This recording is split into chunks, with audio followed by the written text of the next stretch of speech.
And man, when the confetti started to go last night, Joe, I was so excited because Patrick Mahomes stuck it to you again, Joe. All season, you've been talking about how they're going to miss the cheetah. They're going to miss the cheetah. They're going to miss the cheetah. Tyreek Hill. They're going to rue the day. What they really need in the Chiefs locker room isn't Tyreek Hill. It's buckets of Toradol to make sure that ankle's all good and he can have the kind of performance he did yesterday in the second half in their win against the Philadelphia Eagles for their second Super Bowl in the Patrick Mahomes era. It was a pretty impressive performance last night, man.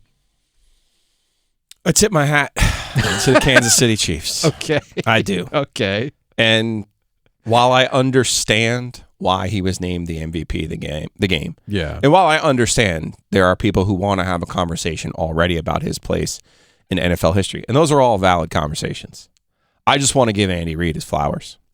First half of that game, the Kansas City Chiefs were absolutely outplayed.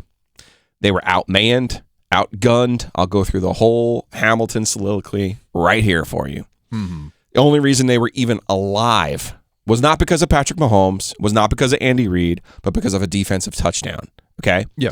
Second half starts, and you could tell right away Andy Reid saw something, believed in something that could work, and it started with all of their motion sets, their bunch sets, their jet sets.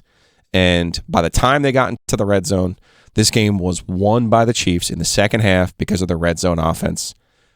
The Eagles kicked field goals. The Chiefs scored touchdowns. Yeah. And in particular, the 2 touchdowns on the jet sweep motion where, buddy, nobody's covering you. That's coaching. You know, when we talk about, well, I know coaching when I see it. Those 2 scores where there is nobody within a zip code of you on the goal line, that's coaching. Yeah. So I thought Andy Reid, give the man his flowers. He spent all those years as the Wile E. Coyote chasing the Roadrunner that was Bill Belichick and Tom Brady. And then finally he breaks through. And then, of course, Tom Brady comes back and sticks it to him one last time. But, you know, good for him. This cements his place in NFL history because there aren't many coaches who get 2 of those things. And now, not only does he have 2 of them, he also has the trip that he had with the Eagles, too. You see, he's just a tremendous career overshadowed by, you know, take your pick, Peyton Manning, Tom Brady, and those teams that were powers, or even the Steelers that had won 3 Super Bowls during, you know, his early reign. And now you're getting a guy who's really getting his due, and it's well-deserved. Everybody runs their own race, right? Mike Krzyzewski loved talking about that when he was the head coach at Duke, and every team is different from the other, but sometimes you do have to clear the decks in order for you to get the focus, and that's what Andy Reid has gotten in Kansas City, and he's certainly going to get now because, to your point, there is no more Tom Brady, theoretically. We see the struggles that Bill Belichick is going through right now in New England, trying to find the next Tom Brady or whatever football experiment he's trying to do. By the way, just real quick, because you mentioned Bill Belichick, who whenever he retires, we're going to say he's the greatest. He will get his flowers. We're going to do all that, right? Mm-hmm.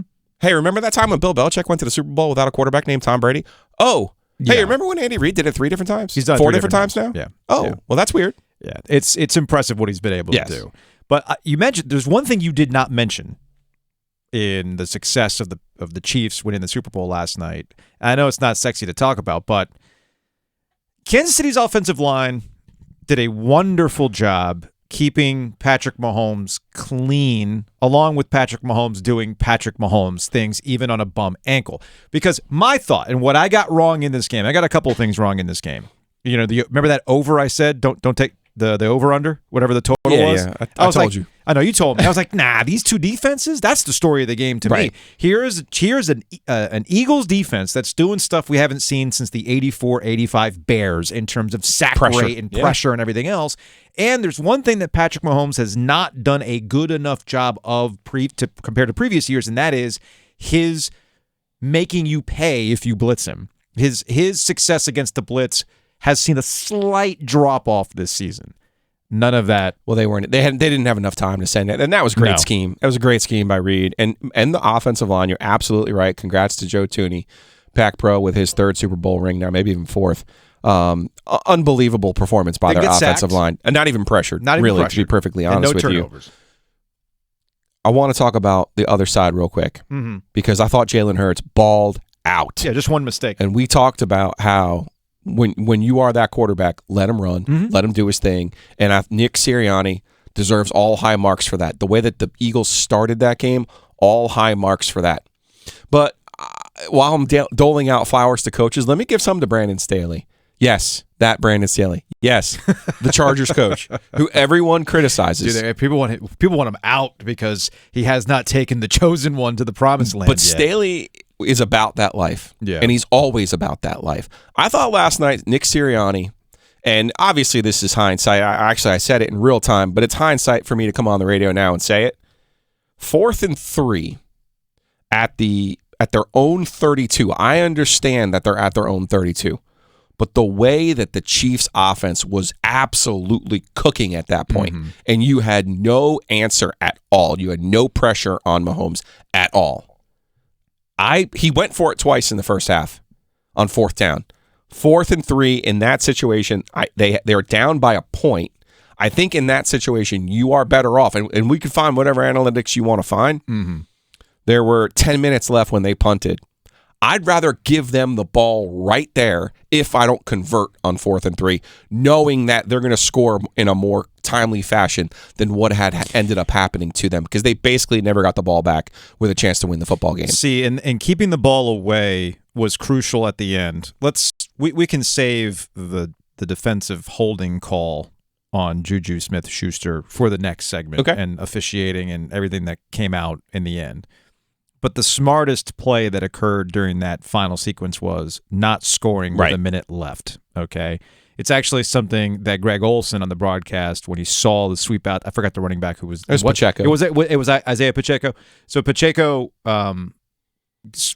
goes out to the left, and rather than scoring, because the Eagles are like, fine. Because they wanted him to score. They wanted him to score. They get the ball back with like a minute 10. Yep. And instead he said, nope, I'm stopping right here. And kudos to Greg Olsen for calling that out in the middle of the play, because I was probably having the same thought too. Like, given what we've seen out of Hurts so far this season, are you banking on the fact that they are not going to get back into field goal range or maybe even score a touchdown, as if the Chiefs haven't seen this and have succeeded with this themselves when they had the ball back with a little time left? You know, Andy Reid was rightfully criticized. It was actually the focus, the open of David Halberstam's book about Bill Belichick. Bill Belichick allowed David Halberstam to write this opus about him. And he takes the reader into Super Bowl in Jacksonville, where it was the Eagles against the Patriots. And I forgot who was up in the booth talking into Belichick's headset, but the assistant coach, it might have been the guy from Notre Dame, Charlie Weisser, whoever was the OC at the time, was going, does he not know how much time is left on the clock? And he's talking about Andy Reid. Right. And they paint this whole picture about how this bumbling Andy Reid had no idea how to manage the end of the game, but super genius Bill Belichick does. And we all learn from our mistakes, or your hope is you learn from your mistakes. Andy Reid in the last 2 years won a miracle game against the Bills that no one else can do. And then this year they managed that end game situation. Yes, the penalty was helpful. Yeah, but they managed that end game situation to the absolute perfect T.